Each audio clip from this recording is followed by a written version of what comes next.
Pop quiz hotshot. So let's say you are a studio executive and you are looking to reboot some old intellectual property, a new, some old franchise, and try to put a little spice on it and reboot it and make it new. Do you A, get a bunch of younger, less talented actors and actresses to come in, drag the old cast back out, humiliate them, make them look silly, destroy their character, destroy the story, contrive some new story, and have the new people take over and start the franchise that way? Or do you B, bring the old characters back, expand on the universe, respect the canon, respect the lore? If you said B, then you're probably gonna love Cobra Kai. So let's just get right into it. So I already did a video, I did a video for Cobra Kai season 2, and I'll put the link in the description here.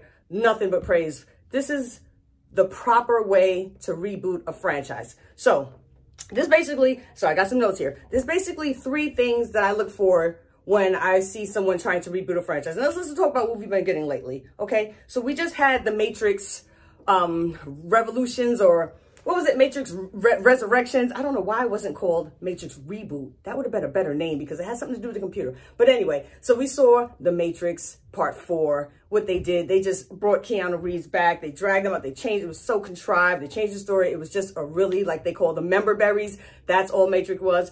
Look at the franchises that we've been seeing redone over the last, 5, 6, 7 years. We have Terminator. Look how that's turning out. We have Predator, which is a laughing stock. We have Jurassic Park, Jurassic World. And then, of course, we have Star Wars. Star Wars is probably the most egregious example of how to improperly reboot a franchise. But Cobra Kai gets it right. So we have, 3 things I want to talk about. So the first one is going to be, do they continue the story logically? So back in season 1, when we saw Johnny Lawrence, he was kind of a bum. He was living in his apartment eating bologna sandwiches and stuff without, it was just disgusting bum. And Daniel's this rich, pompous guy and everything, So we see how they've continued the story. It's like, oh, wow. So Daniel ended up becoming rich and Johnny's a bum. Now it's like, oh, that's a proper subversion of expectations. It's like, I didn't expect the story to be like that. So it's like, oh, that's a great way to continue. It's like, you think, yeah, Daniel would become rich because you saw him before in Karate Kid Part 3, investing in bonsai stores. He tells stories of how he made other investments. He's always trying to get richer now because remember, Daniel, we went on that date with him when he had to take Allie to golf and stuff. We was in that cheap car with his mom when he had to get out and push.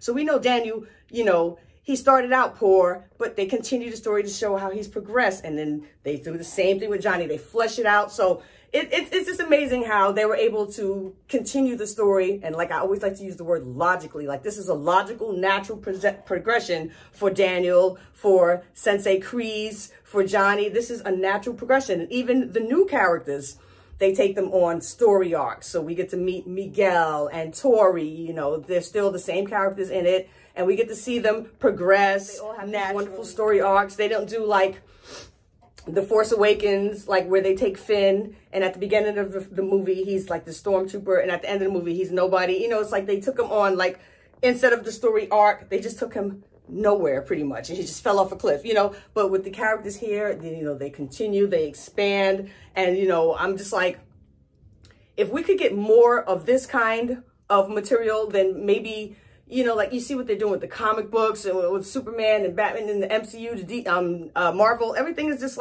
such poor quality now, but Cobra Kai is getting it right. And who would think that you could continue karate school drama? I mean, it's funny because sometimes they almost make not fun of it, but they let you know, yeah, this is karate drama. This is an interesting story for us to be talking about. We're adult people here. We're having these dojo beefs, but it's cool how they do it. So the next thing I want to talk about is how, is like I said, 3 points here. The second one would be, do they expand on the world? Because when we meet Daniel LaRusso, we're just in his little world here around him. We don't really see a lot about the characters who come into his life and they leave. We don't really get to see too much what happens with them, but it expands because in season 3, I believe, he goes to Okinawa. And a lot of people don't really like Karate Kid Part 2. I love them all, but Karate Kid Part 2 is probably my least favorite. And mostly because there's no bully tournament element to it. It's still a bully, but you know, the tournament element, and we get to the bully later too. So yeah, he goes to Okinawa, and we get to see how Kamiko is doing. We get to see her progression, which they actually did logically. She became a dance teacher because you remember she was, you know, he even made a reference to in Karate Kid Part 3, she got a, you know, job at a ballet and she couldn't take it, you know, she couldn't not take it. So they progressed on that. She became a dancer and did all the, you know, dancing things. And then you get to see his old bully, and he's back, and, you know, they go through their natural story progression. So it expands on the world. So we get to see what happened to the people who came in and had his life. Again, at the end of season 2, they alluded to the greatest villain of all time, Terry Silver. So he's back in the game here, and how they showed the episode that they showed Terry. So when they introduced him to us and we get to see his life, because he was already rich. It's not like he was like, you know, getting rich. He was already super rich. He was the one funding Cobra Kai. And, you know, it's talking about expand on the world. There's lines in Karate Kid Part, I'm going to keep mixing them up. There's lines in the Karate Kid Part 3 where, you know, John Kreese says to him, I'll get you that last check. It's like he owes him some money, but he's like, no, you think I, you know, bought that dojo for you, or, you know, for me, I bought that for you and everything. So he says that line in Karate Kid Part 3, but in Cobra Kai, Terry Silver and John Kreese talk about that and expand that out more. They show flashbacks of them younger again, and talking about how, I don't really get one. I don't want to do so many spoilers, but I mean, they expand on it. The point is they expand on it. Like the best scene is like when they start showing Terry Silver, because again, they do proper subversion. So they show Terry Silver when how we meet him. He's one way, not that we expected, but it makes sense. It's logical. Oh, he's different. Oh, wow. And then they have this one scene where he goes in his drawer, he pulls out the scrunchie. I'm going to give a spoiler. He pulls out the scrunchie and he slicks his hair back and puts the iconic ponytail on. I was just screaming. I was like, oh, so it's so good. They didn't have him like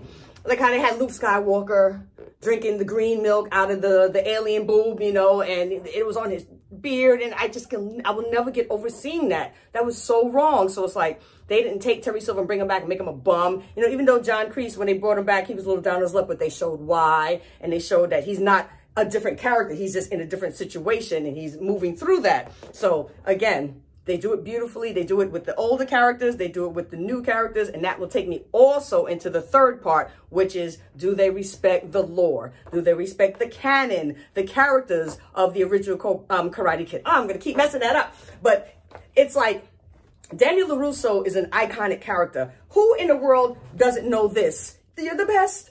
All right, everybody in the world was doing that. And I was in the 80s, so everyone knows that. And Daniel LaRusso is an iconic character. So you can't just bring him back and disrespect him. It's like, you've done that with the Terminator. You've done that with Sarah Connor. You did it with Jurassic Park characters. You did it with Luke Skywalker. So it's like, come on, man. Can we have Daniel LaRusso? So they brought him back. They respected the characters. They didn't make them look stupid to bring in Miguel and Tori. They didn't have to beat the old characters down to bring the new characters in. There's interesting subplots, like the characters. There's actually the subplot about the committee of the tournament board. And it's interesting. It's like, again, expanding on the universe, building from it. Like some of the people he went to high school with, so he mentions, oh, we went to high school together. So I'm just really impressed at how they've managed to take something that was just like a closed set movie. Like you don't really expect the world of Karate School to, go on forever. Like Halloween movies, and you don't expect Karate Kid Part 12 and stuff like that. He's 50 years old in the tournament, but actually they do it. And, I don't want to give away too much spoilers, but it leaves you hanging on the character. Like Tanner Buchanan, he was, again, he was the standout. His karate is crazy. Johnny's still doing karate. He's amazing in it.